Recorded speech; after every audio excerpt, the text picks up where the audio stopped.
जय हिंद। मैं हूं करण दानवीर और आप देख रहे हैं मेरा YouTube चैनल दानवीर सिंह। हम बात करेंगे अफगानिस्तान के ड्रग्स की ट्रेड के बारे में, लेकिन उससे पहले मैं आपसे रिक्वेस्ट करूंगा, अपील करूंगा कि आप प्लीज मेरा ये चैनल सब्सक्राइब करें। कभी कभी वीडियो बनाते हैं लेकिन काम का बनाते हैं, जरूर देखिए और सर्कुलेट करिए, दोस्तों से शेयर कीजिए थोड़ी सी ज्ञान की बातें।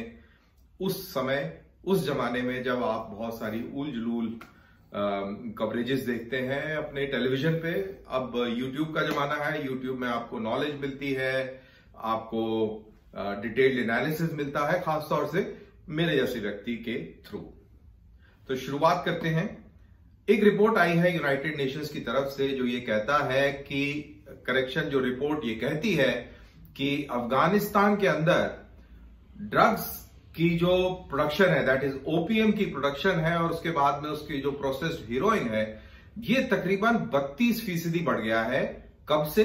जब से अफगानिस्तान के अंदर तालिबान सरकार आई।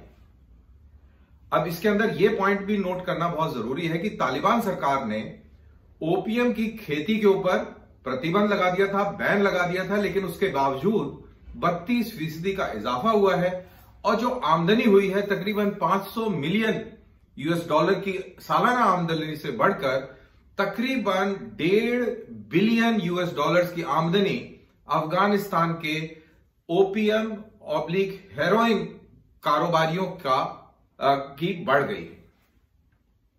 लेकिन इसमें दिलचस्प बात एक और है, वो ये है कि पाकिस्तान के अंदर पकड़ी जाने वाली ड्रग्स जो है उसकी तादाद 32% नहीं बढ़ी है। ऑन द कॉन्ट्ररी, सिर्फ और सिर्फ जो बॉर्डर क्रॉसिंग्स हैं वहां पर कहते हैं कि जो भी हेरोइन या ओपीएम पकड़ी जाती है सिर्फ वो वहीं पकड़ी जाती है। बाकी बॉर्डर क्रॉसिंग से लेकर and right up to Karachi, क्योंकि कराची इज द पॉइंट जहां से ये पूरा ड्रग्स जो है दुनिया में फैलता है। तो Karachi is basically the distribution hub.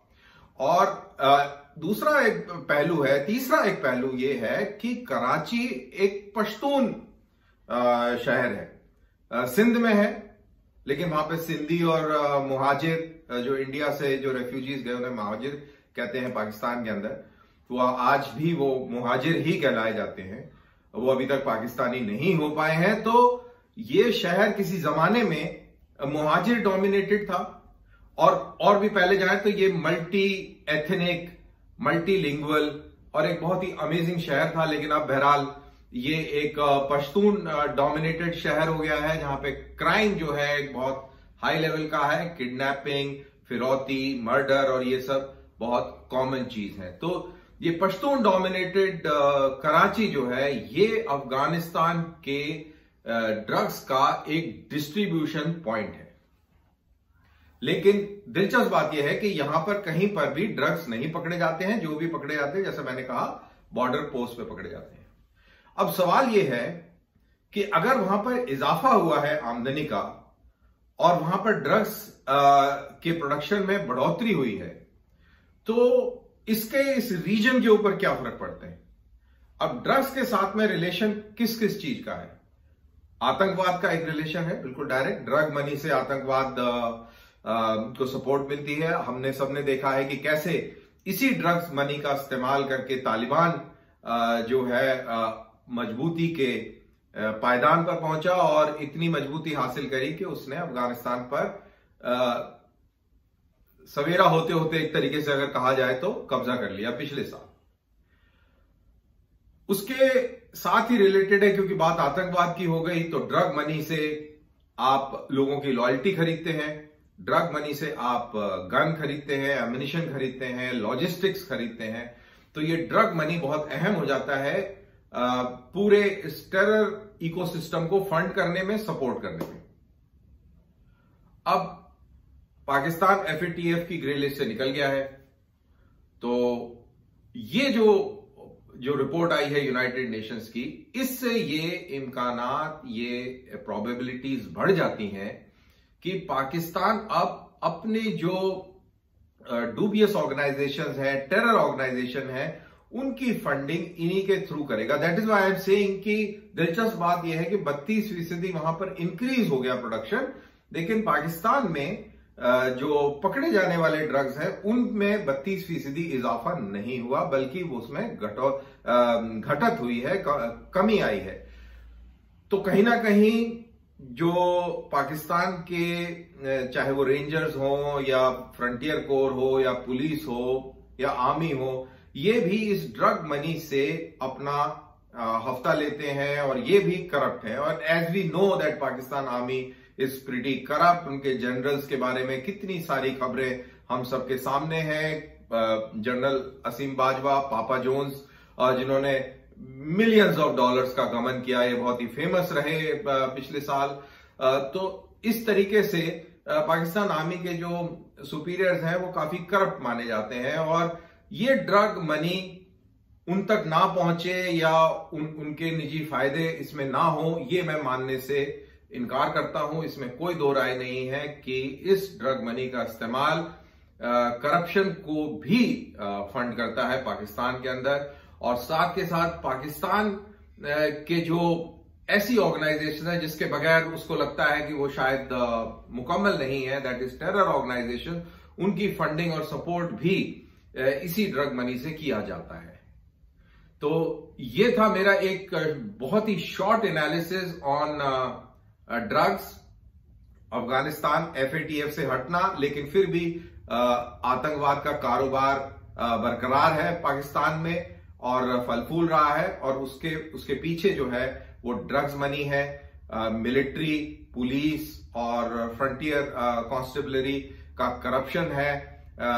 जो पश्तून कैरेक्टर है इस पूरे ट्रेड का, वो भी एक अहम रोल प्ले करता है। पश्तून कैरेक्टर और ISI मिलकर और भी जो इस रीजन के अंदर इश्यूज हैं उसमें भी बहुत अहम रोल प्ले करता है। तो as far as India is concern, हमारे लिए बड़ी कंसर्न की बात है, क्योंकि भारत के अंदर भी बहुत जबरदस्त ड्रग का इन्फ्लक्स शुरू हुआ है, स्मगलिंग शुरू हुई है। पूरे पंजाब बॉर्डर पे आए दिन ड्रोन्स की मदद से हम देखते हैं कि ड्रग्स को सप्लाई किया जाता है, फेंका जाता है, और साथ के साथ गन्स की भी सप्लाई होती है।